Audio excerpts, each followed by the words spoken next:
Только ветер гудит провода, тускло звезды мерцают.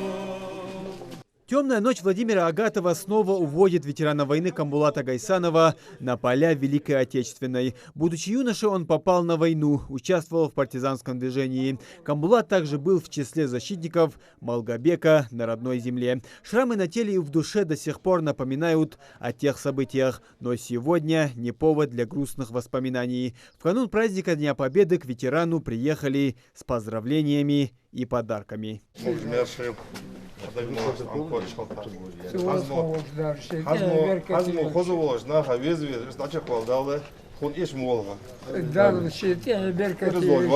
Камбулат Гайсанов встречает гостей, как того требует горский этикет, стоя. Грудь ветерана усеяна наградами и медалями. В свои почти 100 лет он все еще в хорошем расположении духа и держит гордую осанку.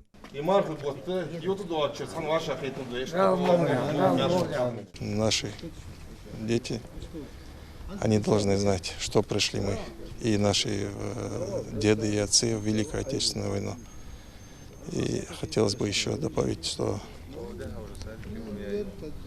война, к сожалению, не прибавляет людей, а уничтожает, убивает.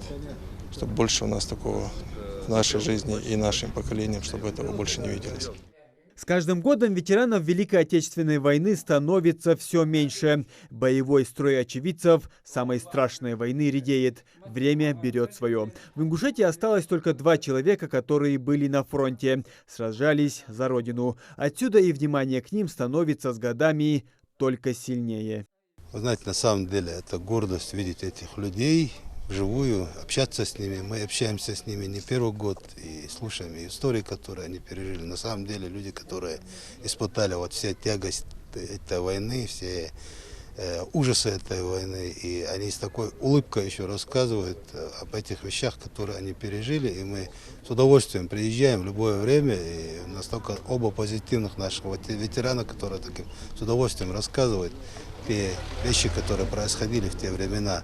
Великая Отечественная занимает особое место в истории России. Почти 76 лет прошло после окончания самой кровопролитной войны, унесшей жизни миллионов людей по всему миру. Традиционный парад Победы, который проходит ежегодно в республике, в этом году, как и в прошлом, отменен из-за пандемии. Но это не дает повода забывать, что наша мирная жизнь сегодня – итог героического подвига ветеранов в прошлом. Муслим Ганиев, Магомед Даскиев, Новости 24.